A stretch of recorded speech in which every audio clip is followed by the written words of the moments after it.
नमस्कार। परिधि न्यूज़ में आज हम स्वागत कर रहे हैं बैतूल नगर पालिका के सीएमओ साहब सतीश मटसेनिया जी। सर नमस्कार। और आज जो हम परिधि न्यूज़ में अपनी श्रृंखला लेकर आए हैं फादर्स डे के लिए स्पेशल, तो उससे हम आपको रूबरू कराना चाह रहे हैं अपने बैतूल वासियों से और सभी लोगों से। सबसे पहले जानना चाहेंगे आपकी पारिवारिक पृष्ठभूमि के बारे में। पारिवारिक पृष्ठभूमि मैडम मेरी इस प्रकार है कि मैं ग्वालियर का रहने वाला हूँ और ग्रामीण पृष्ठभूमि से मैं बिलोंग करता हूँ। और हमारे पिताजी अभी आए हुए हैं यहाँ पे, है ना। उनकी तबीयत खराब चल रही थी, तो आप आज शायद उनकी है ना तबीयत सही हो गई 3-4 दिन से। तो हमारे पिताजी के 3 भाई हैं मैडम जी। और तीनों भाइयों के हम है ना, तीनों के हमारे दो चाचा हैं छोटे छोटे, उनके 5 बच्चे हैं।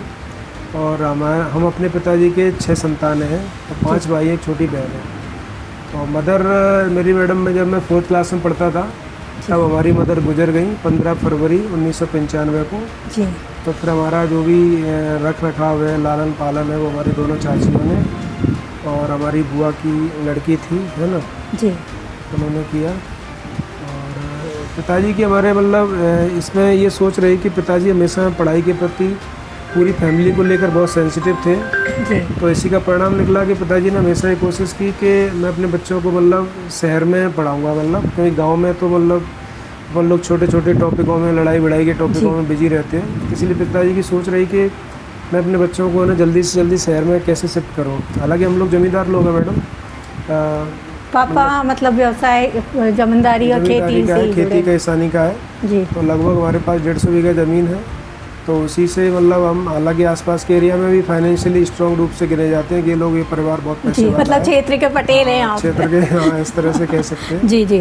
तो लेकिन भले ही ये किसान चाहे इतना पैसे वाला हो, चाहे इतनी उसके पास ज़मीन हो, लेकिन मैं मानता हूँ कि मतलब रिसोर्सेस है ना किसान के पास फिर भी कम होते हैं, क्योंकि उसकी जो उत्पादन क्षमता रहती है, उसमें जो लागत आती है खेती में, वो जब बेचने जाते हैं मंडी में, उसके बाद जो हाथ में पैसा आता है सबका पटाते हैं, जिनसे कर्ज लिया है, जिनसे उधार लिया है, सब बचा बुचू के पता चला कि वो मुश्किल से 30% 40% पैसा बचता है जी। तो इस दृष्टि से मतलब मुझे लगता है कि किसान तो मतलब बहुत स्ट्रगल करने वाली मतलब जगह है। तो उसी स्ट्रगल से हमारे तीनों मतलब हमारे दोनों चाचा जी और मेरे पिताजी गुजरे। मेरे बाबा भी अभी जिंदा है, 105 साल के हैं। अच्छा। और मेरे पिता भी अभी 73 ईयर के हैं। तो उन्होंने मैडम फिर हम लोगों को है ना शहर में घर खरीदा, ग्वालियर में सिटी सेंटर में प्रॉपर वहाँ ख़रीदा घर। तो उसी का परिणाम हमें ये मिला मैडम कि हमारे दोनों चाचा की फैमिली और हमारी फैमिली, हम तीनों फैमिली आज भी उस घर में रह रहे हैं इकट्ठे जॉइंट फैमिली के रूप में। तो उसका परिणाम ये मिला मैडम कि हम टोटल 10 भाई, हमारे पिताजी 3 भाई हैं, तो सब मिला के 10 भाई और 6 बहनें हैं हम लोग जी। तो सबके सब टोटल एजुकेटेड है, मतलब सबके सब PG किए हुए हैं, पोस्ट ग्रेजुएट है मैडम। और जॉब में भी लगभग सभी लोग होंगे? जॉब में भी है ना मैक्सिमम 70% लोग जॉब में आ गए। जैसे आपके परिवार में आपने बताया कि आप छठी संतान हैं आपके पिता की। हाँ जी, जी। तो परिवार में कितने लोग और हैं जो जॉब कर रहे हैं? तो परिवार में मैडम मैं अपने पिताजी के बारे में बताऊँ, अपनी फैमिली के बारे में, क्योंकि मेरे पिताजी बड़े हैं तीनों भाइयों में जी। तो हम खुद 5 भाई, एक छोटी बहन है। तो सबसे बड़े भैया मेरे सेंट्रल यूनिवर्सिटी सागर में प्रोफेसर हैं, डॉक्टर वीरेंद्र सिंह मटसेनिया जी। वो भी MA गोल्ड मेडलिस्ट रहे, जीवाजी यूनिवर्सिटी टॉपर रहे।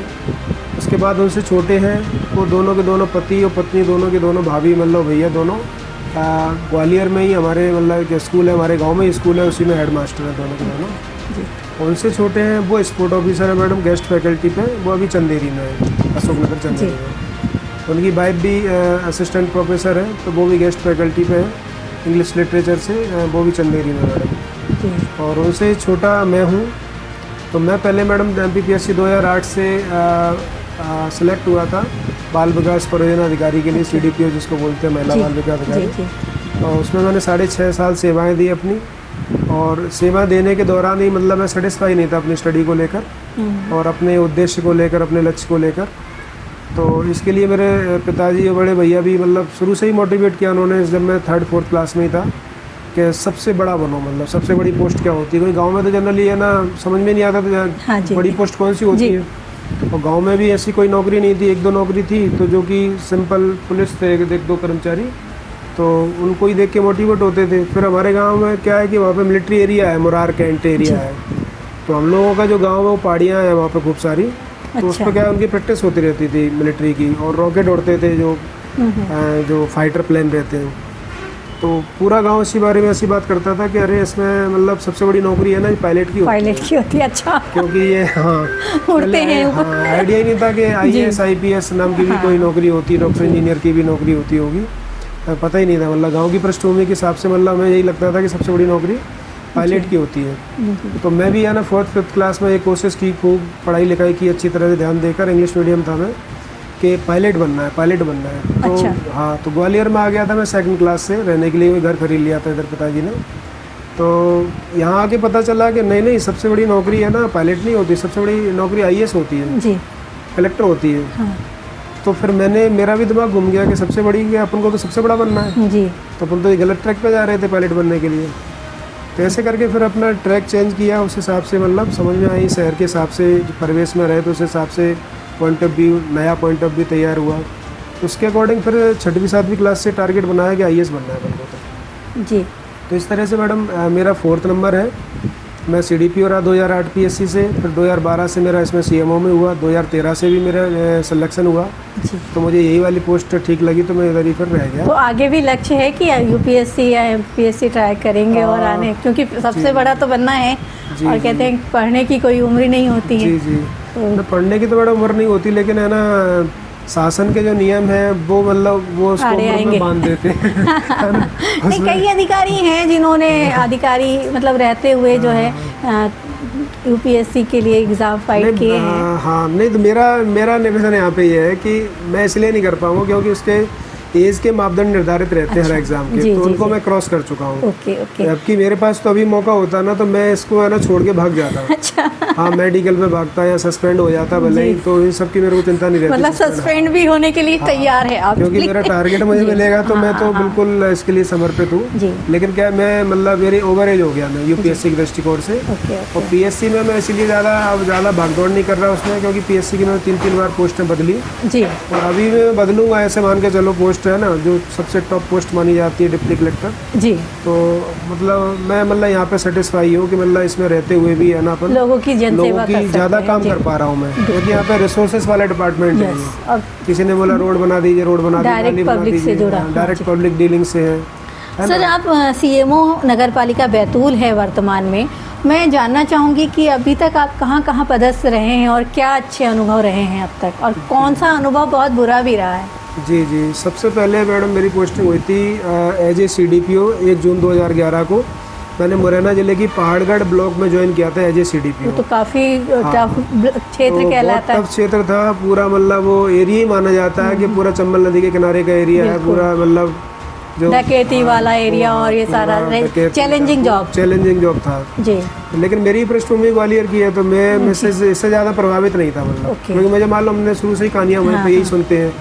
हमारे गांव में भी 2-3 डकैत रहे, सामने वाली फैमिली के 2-3 डकैत रहे, वो मतलब उसका मतलब शिकार भी हुए, मतलब इस चीज़ का जी, क्योंकि गलत परवरिश रहती है या फिर गलत उसमें जाते हैं अपन परिवेश में, तो उसके हमें नेगेटिव परिणाम भी भुगतने पड़ते हैं, तो भुगते भी उन लोगों ने।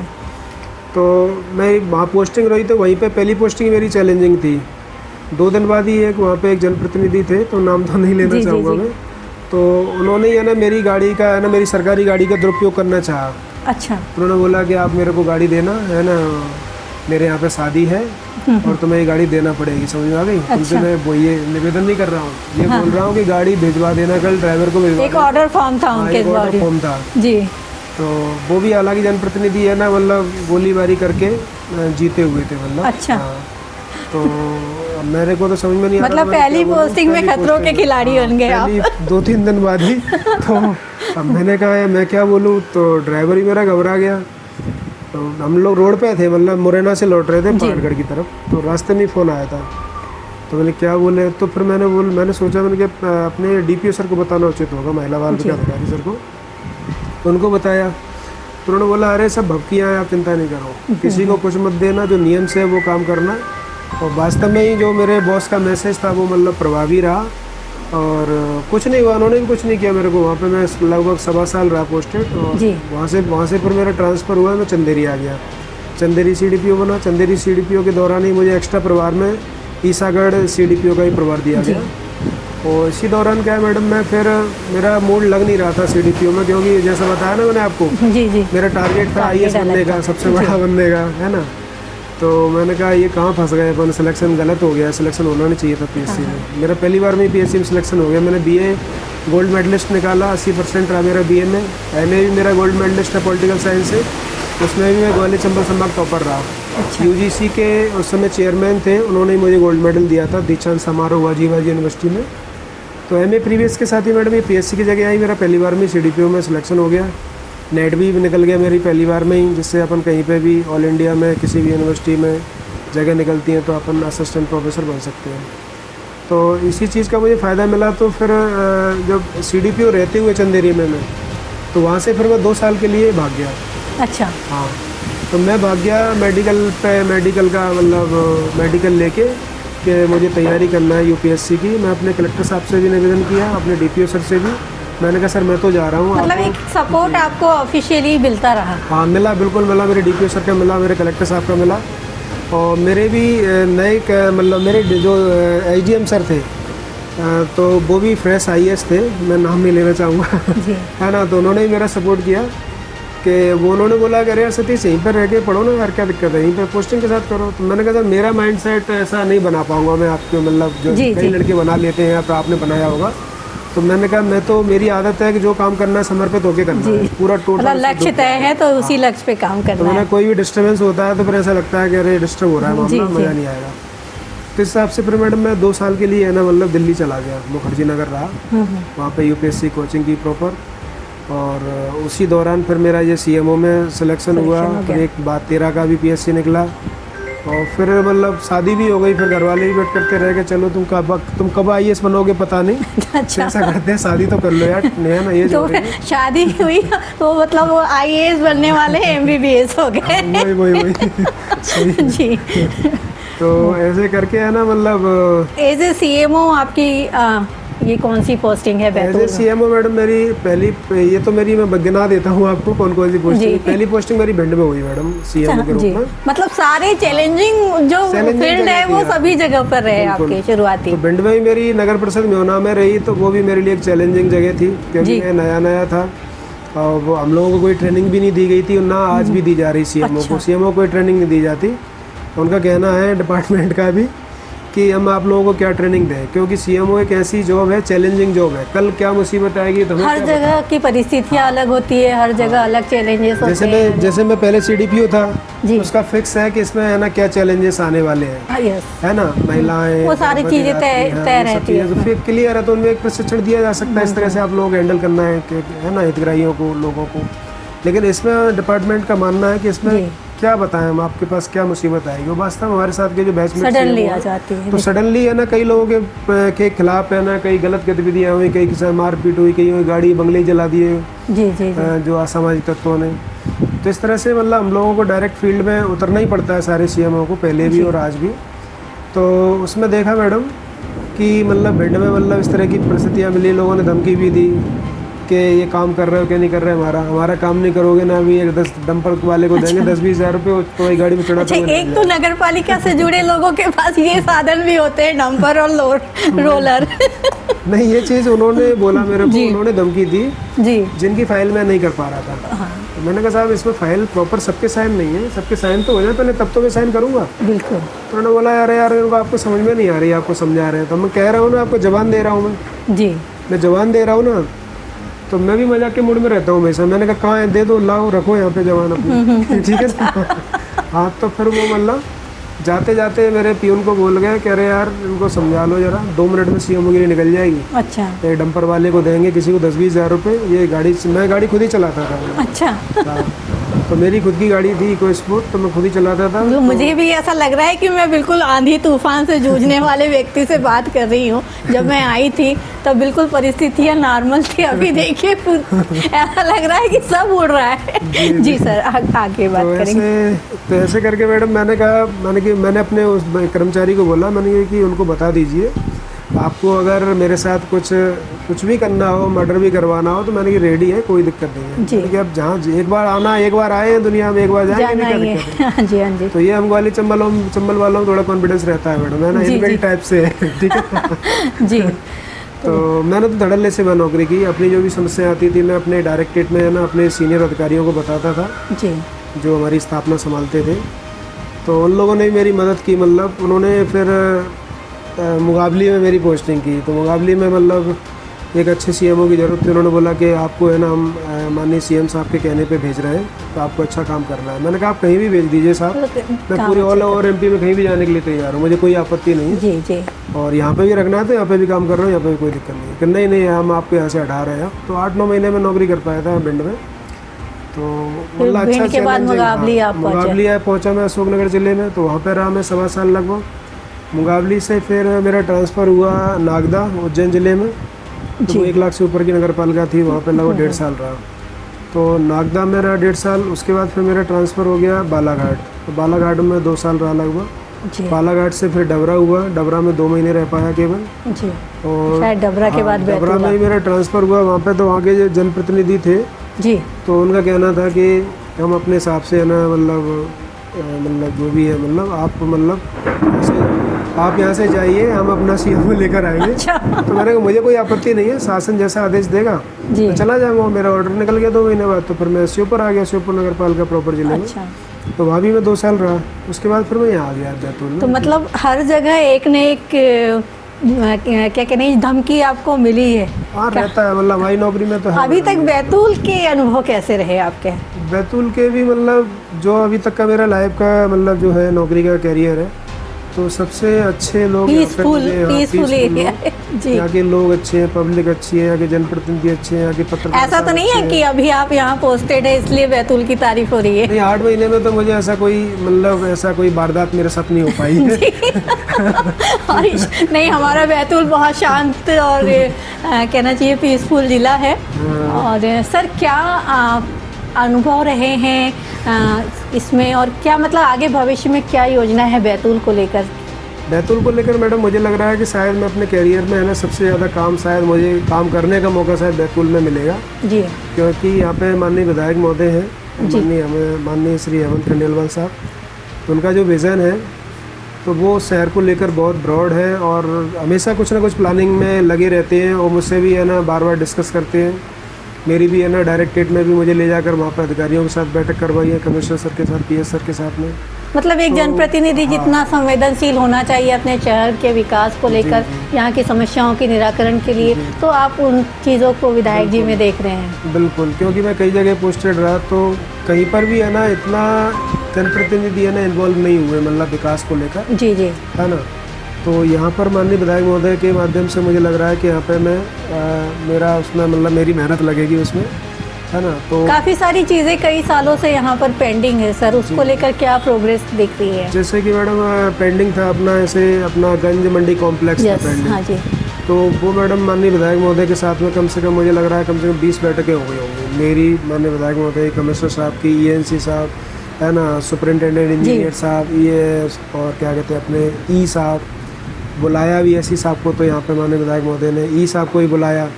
तो ये सब चीज़ें है ना मतलब उसका परिणाम ये निकला आज हमारा गंज मंडी कॉम्प्लेक्स का टेंडर लग गया, TS मिल गई और टेंडर लग गया। तो ये मतलब ये अब हम गति पकड़ जाएंगे कॉम्प्लेक्स की तरफ। अभिनंदन सरोवर के पीछे भी इसी तरह से एक कॉम्प्लेक्स बनना है। तो अभिनंदन सरोवर में भी ये माननीय विधायक महोदय का ही मतलब ड्रीम प्रोजेक्ट है ये, मतलब अपना गंज मंडी कॉम्प्लेक्स और अभिनंदन सरोवर। तो अभिनंदन सरोवर की मैडम हमें TS आ गई है, उसका एस्टीमेट बन रहा है। तो एस्टीमेट जैसे हमें प्राप्त होता है तो हम उसका भी हम टेंडर लगाते हैं। मतलब बहुत वर्षों से जो लोग रोजगार के लिए, अपने व्यवसाय के लिए दुकानों की राह देख रहे थे, उन्हें ये जल्दी ही मिल जाएगी।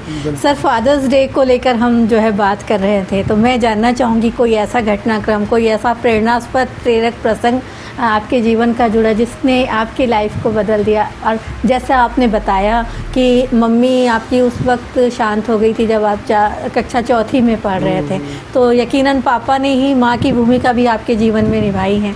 तो मैं जानना चाहूँगी ऐसा कोई प्रसंग जो आपके लिए टर्निंग पॉइंट था आपकी लाइफ के लिए? प्रसंग तो मैडम यही है टर्निंग पॉइंट की माँ के जाने के बाद, है ना। थोड़ा मैं समझ सकती हूँ, ये चीज़ें भावुक करने वाली होती है, लेकिन चूँकि हम चाहते हैं कि माता पिता के लिए जब 2 शब्द कहने की बारी आती है तो कहना चाहिए। हाँ, मतलब मैं यही निवेदन करना चाहूँगा यहाँ पर जी।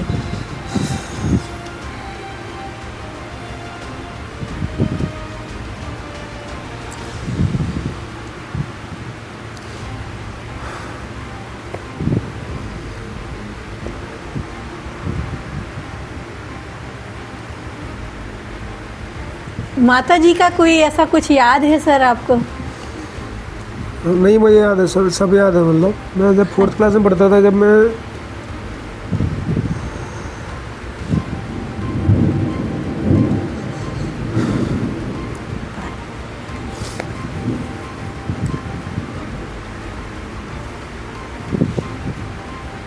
क्या होता है कि आपने ही अभी कहा था कि चंबल वाले मजबूत दिल के होते हैं, और आपने ये भी कहा था कि वो हर परिस्थितियों का सामना करते हैं, और जिस व्यक्ति को आना है उसको जाना भी है। नहीं, सही है ना? सही है। हम उन चीज़ों को, माता और पिता की कमी जीवन में कोई पूरा नहीं कर सकता है, और हम तो ये मानेंगे कि ये सच्ची श्रद्धांजलि है एक बेटे की माँ के प्रति, कि हम इस तरह से उनको याद भी कर पा रहे हैं।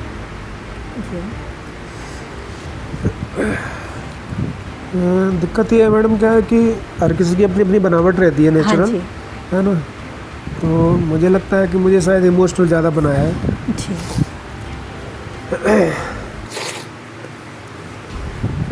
Thank you. सबको पिलवाना है आपका दिन।